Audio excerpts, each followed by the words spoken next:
இப்ப வந்துட்டு நம்ம பிப்போடைய 3 சைல்ட்ஹுட் டேஸ் எப்படி போயிட்டுருக்கு அப்படிங்கிறத பார்க்குறோம்.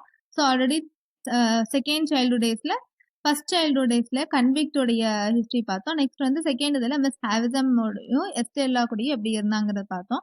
இப்ப 3 சைல்ட்ஹுட் டேஸ்ல அவன் ஆல்ரெடி அக்ரீமெண்ட் பண்ணபடி நமக்கு ஜோவோட ஃபோர்ஸ்ல வந்து கான்ட்ராக்ட்க்கு சைன் பண்ணி அங்க வொர்க் பண்ணிட்டு இருக்கான். ஸோ இந்த டைம்ல வந்து என்ன ஆகுது அப்டின்னா, இவன் வந்து ரொம்ப யோசிச்சுட்டே இருக்கான். இவனுக்கு ரொம்ப கஷ்டமா இருக்குது. எப்படியாவது நம்ம எஸ்டெல்லாவ பார்க்கணும் அப்படின்னு ரொம்ப ஆசைப்படுறான். ஆனா இங்கருந்து அவனால முடியாது. எஸ்டெல்லாவும் வருவாளான்னு தெரியாது.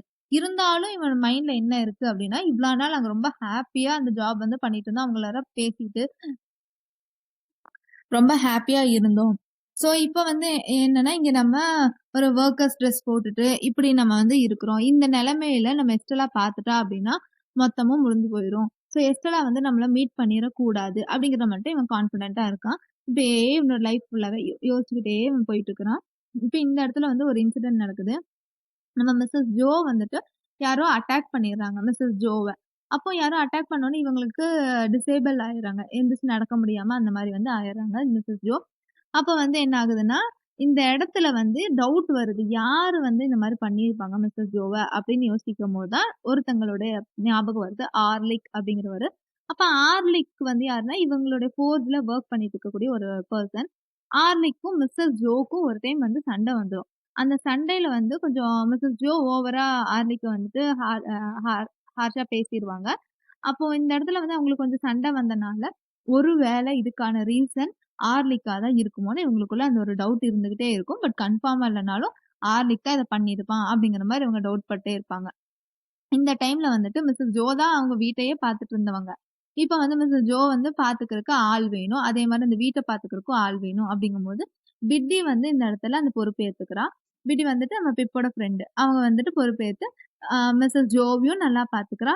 பிப்பு அண்ட் மிஸ்டர் ஜோ இவங்களையும் நல்லா பார்த்துக்கிறா. அந்த ஃபோர்ஜுக்கு தேவையானது எல்லாமே வந்து எல்லா ஒர்க்கும் பார்த்து ரொம்ப சின்ன பொண்ணு. ஆனா எல்லா வேலையும் கரெக்ட்டா எடுத்து பண்றா. ஸோ அதான் வந்து blessing to the household. அந்த வீட்டு வேலைக்காகவே இவள வச்சு எல்லாத்தையும் பண்ணிட்டு இருக்கிறாங்க. ஆசீர்வதிக்கப்பட்ட ஒரு பொண்ணா இருக்கா. அடுத்தது வந்துட்டு ஒரு நாள் என்னன்னா, கொஞ்சம் ரொம்ப இப்படியே லைஃப் போயிட்டே இருக்கும்போது, மிஸ்டர் ஜோக்கு ரொம்பவே டிப்ரஸ்டா இருக்கான். "என்னடா இப்படி இருக்கு மிஸ்டர் ஜோக் சரியாகவே மாட்டேங்குதே" அப்படின்னு. அப்ப இந்த டைம்ல வந்துட்டு மிஸ்டர் ஜோ வந்து பப்புக்கு போறான். பப்புக்கு போம்போது அவன் திடீர்னு வந்து ஒரு ஆள பார்க்குறான். ஒன் ஐட் மேன். அதாவது ஒரு கண்ணு மட்டும் தெரியக்கூடிய ஒரு ஆளா இருக்காரு. இது யார் இது இப்படி இருக்காரு? அப்படிங்கிற மாரி மிஸ்டர் ஜோ பார்த்துட்டே இருக்கான். அவர் வந்து என்ன பண்றாருன்னா, நம்ம பிப்ப பத்தி அங்கங்க விசாரிக்கிறாரு. அது இவனுக்கு தெரிய வருது. இருந்தாலும் இவன் வந்து பெருசா கண்டுக்கல, கேட்கல. சரி ஓகே எதுக்காக கேட்டுட்டு இருப்பாங்க அப்படிங்கிற மாரி நெனச்சுட்டு இவன் கண்டுக்கல விட்டுட்டான். அப்புறம் வந்துட்டு இதே மாதிரி நம்ம ஜோ மிஸ்டர் ஜோவுடைய ஃபோர்ஸ்ல பிப்க்கு வந்து 4 இயர்ஸ் வந்து கம்ப்ளீட் ஆகுது. அப்ரென்டிஸ் வந்து 4 இயர்ஸ் கம்ப்ளீட் ஆக போது. அப்ப ஜாகஸ் அப்படிங்கிற ஒரு பெர்சன் வந்து இன்ட்ரோ ஆகுறாரு. ஜாகஸ். ஜாகஸ் யாருன்னு பார்த்தீங்கன்னா, லாயர். எங்க உள்ளவர்ன்னா, லண்டன்ல உள்ள லாயர். அவங்க வந்துட்டு பிப்பையும், நம்ம மிஸ்டர் ஜோவையும் பார்க்கறக்கு வந்திருக்காரு. அப்ப அவங்க 2 பேத்தையும் கூப்பிட்டு இவரு வந்து பேசுறாரு. அதாவது பிப்புக்கு வந்து ஒரு ஆஃபர் வந்திருக்கு. இவனுக்கு வந்து ஒரு அனானிமஸ் பெனிஃபாக்டர் ஒருத்தர் இருக்காரு அப்படிங்கிறாங்க. அப்ப பெனிஃபாக்டர் அப்படின்னா, அதாவது ஸ்பான்சர் பண்றவங்கள தான் பெனிஃபாக்டர்ங்கிறோம். அனானிமஸ் யாருன்னே தெரியாத ஒருத்தரு. அப்ப யார் அது? யாருன்னே தெரியாத ஒரு பெனிஃபாக்டர்ன்னு தெரியல. அப்படின்னு சொல்லிட்டு இவங்க சரி ஓகே பார்க்கலாம் அப்படின்னு சொல்லி பார்க்கும்போது, இவங்க வந்து ஜாகஸ் வந்து சொல்றாரு. நம்ம பிப் வந்து ஜென்டில்மேனா ஆகணும். அந்த ஜென்டில்மேனா அவன் போய் படிக்கிறது எங்கன்னா, லண்டனுக்கு போய் படிக்கணும்.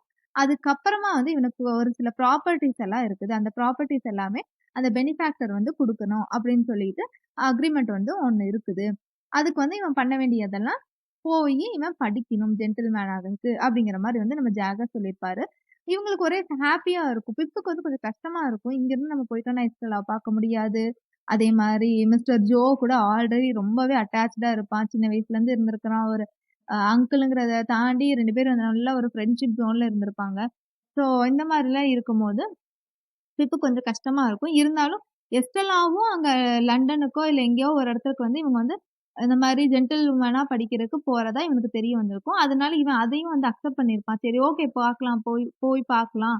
நம்மளும் ஒரு ஜென்டில்மேனா ஆகணும்ல அப்படிங்கிறத அக்செப்டும் பண்ணிக்குவான். இவங்க வந்துட்டு நல்ல ஒரு ஆஃபர் இவனுக்கு வந்து படிக்கிறதுக்கும் வைக்கிறாங்க. அதே மாரி ப்ராப்பர்ட்டியும் குடுக்குறாங்க. அது யாருன்னே தெரியல. நல்ல மனுஷரா இருக்காரு அப்படின்னு ரொம்ப ஹேப்பியா இருப்பாங்க. சரி ஓகேன்னு இவங்களும் ஒத்துக்குவாங்க. இதுக்கு அடுத்து வந்து ஜாகஸ் வந்து சொல்லுவாரு. இதுக்கு சில கண்டிஷன்ஸ்லாம் இருக்கு. அந்த கண்டிஷன்ஸ் எல்லாம் பிப் வந்து ஃபாலோ பண்ணா மட்டும் தான், இவனுக்கு வந்து அந்த ப்ராப்பர்ட்டியும் கிடைக்கும். அப்படிங்கிற மாரி ஜாகஸ் வந்து சொல்லியிருப்பாரு. உடனே வந்து கண்டிஷனா? அது என்ன கண்டிஷன் சொல்லுங்க கேட்கலாம். அப்படிங்கிற மாரி சொல்லுவாங்க. அப்ப கண்டிஷன் வந்து ஒவ்வொன்னா சொல்ல ஆரம்பிக்கிறாரு. ஃபர்ஸ்ட் வந்துட்டு இவன் ஃபேமிலியோட இருக்கக்கூடாது. இந்த ஃபேமிலிய விட்டு இவன் தனியா போகணும். எங்க போகணும்னா, லண்டனுக்கு போகணும் அப்படிங்கிறத சொல்லுவாரு. அப்பவே இவனுங்களுக்கு கொஞ்சம் ஒரு இருக்கும். ஏன்னா இவ்வளோ வருஷம் ஒண்ணாவே கூடயே இருந்தவன் வந்துட்டு, இப்போ இந்த ஃபேமிலிலாம் விட்டு தனியா போகணும் அப்படிங்கிறாங்க. லண்டன்ங்கிற பக்கமும் இல்ல, தூரமா இருக்குது அப்படிங்கிற மாரி இவங்க யோசிப்பாங்க. அப்புறம் நெக்ஸ்ட் வந்து என்ன சொல்லுவாருன்னா, "ஓகே நீ போய்க்கலாம். அதே மாரி உனக்கு எப்பலாம் தோணுதோ, அப்பலாம் நீ வந்து இங்க பார்த்துக்கலாம். அதே மாரி இவங்க யாராவது உன்னைய வந்து பார்க்கணும்னாலும் பார்த்துக்கலாம். அதெல்லாம் எந்த ஒரு பிரச்சனையும் இல்ல. 2 பேருமே நீங்க மாத்தி மாத்தி போயிட்டு வந்து பார்த்துக்கலாம். ஆனா நீ போய் அங்க ஜென்டில்மேனா ஆகுறதுக்கு நீ படிக்கணும்." அப்படிங்கிற மாரி சொல்லுவாரு. இவங்க எல்லாருமே ஓகே அப்படின்ருவாங்க. அதுக்கு அடுத்தது வந்துட்டு, அங்க இவர் வந்து என்ன சொல்லுவாருன்னா, ஜாகஸ இங்க இருக்கிற மாதிரியான கிளாத்ஸு இந்த மாதிரியான இதெல்லாம் நீ வந்து இங்க இருக்கிற மாரி நீ அங்க இருக்க முடியாது. அதனால நீ என்ன பண்றன்னா, நான் உனக்கு அமௌண்ட் குடுக்குறேன். அந்த அமௌண்ட்டுக்கு ஒரு நல்ல காஸ்ட்லி ட்ரெஸ் இந்த மாரியெல்லாம் கொஞ்சம் நல்லா ஒரு ஜென்டில்மேன் லுக் வர மாதிரியான ட்ரெஸ்ஸஸ்லாம் எடுத்து வச்சுக்கோ. இதெல்லாம் நீ எடுத்து வச்சுட்டு, நீ வந்து நேரா என்னைய வந்து இந்த ஒரு வாரத்துக்குள்ள நீ லண்டன்ல வந்து என்னைய நீ மீட் பண்ணு அப்படின்னு சொல்லி ஜாகஸ் சொல்லிட்டு, அமௌண்ட்டையும் குடுத்துட்டு போயிருவாரு. அப்போ நம்ம பிப்பும் வந்து என்ன பண்ணுவான்னா, அவனுக்கு தேவையான எல்லாமே ட்ரெஸ்ஸு, திங்ஸ் இந்த மாரி எல்லாத்தையுமே வந்து பேக் பண்ணிருவான். ஸோ, இப்ப வந்து லண்டனுக்கு வந்து கெளம்புறான். கெளம்பி போகுறக்கு இவன் வந்து ரெடி ஆயிட்டு இருக்கிறான். அப்ப அந்த அன்னைக்கு நைட்டு ஃபுல்லாவே என்னன்னா, பிப்புக்கு ஒரே யோசனையாவே இருக்கும். என்னடா இது நம்மள வந்துட்டு இப்டி அனுப்புறாங்க. நம்ம இங்கேருந்து போயிட்டோம்னா, இப்டி தனியா இருக்கணும். மிஸ்டர் ஜோ வந்து தனியா இருப்பாரு. அப்புறம் மிஸ்ஸஸ் ஜோவும் வேற உடம்பு சரியில்லாம இருக்காங்க. பிட்டிக்கும் வந்து கம்பெனி இல்லாம இருப்பா. அப்புறம் எஸ்டெல்லாவ வந்து பார்க்கவே முடியாது. ஆ மிஸ் ஹேவிசமையும் பார்க்க முடியாது. இந்த மாரிலாம் ரொம்பவே யோசிச்சுக்கிட்டு நம்ம மைண்ட் ஃபுல்லாவே கன்ஃப்யூஷன்லயே இருக்கும். இருந்தாலும் வேற வழி இல்ல. போய் தானே ஆகணும். ஜென்டில்மேன் ஆகணும்னா, அதனால அதையும் யோசிச்சுட்டு தூக்கமே இல்லாம இருப்பான். நெக்ஸ்ட் டே மார்னிங் அதே மாரி மிஸ்டர் ஜோக்கும் அப்படிதான். அவரும் வந்து ரொம்பவே யோசிச்சுட்டு இருப்பாரு. பிட்டியும் ரொம்ப ஃபீல் பண்ணிட்டு இருப்பா.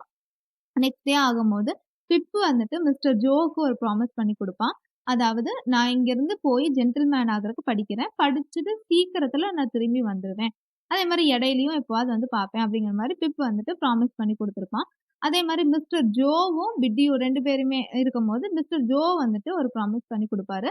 "நானும் வந்து கண்டிப்பா உன்னைய நீ ஜென்டில்மேன் ஆகும்போது நான் வந்து உன்னைய பார்ப்பேன். லண்டனுக்கு வந்து பார்ப்பேன்." அப்படிங்கிற மாரி மிஸ்டர் ஜோவும் வந்துட்டு ப்ராமிஸ் பண்ணி குடுத்திருப்பாரு. இதுக்கு அடுத்தது வந்து என்ன ஆகுது அப்டின்னா, அந்த இடம் ஃபுல்லாவே அந்த மார்ச்சஸ் ஃபுல்லாவே இவனுடைய ஃபார்ச்சூன் ஸ்ப்ரெட் ஆக ஆரம்பிச்சுருது. ஸோ இவனுக்கு ஒரே ஃபார்ச்சூன் பேரும் புகழுமா தான் இருக்கிறான் இவன்.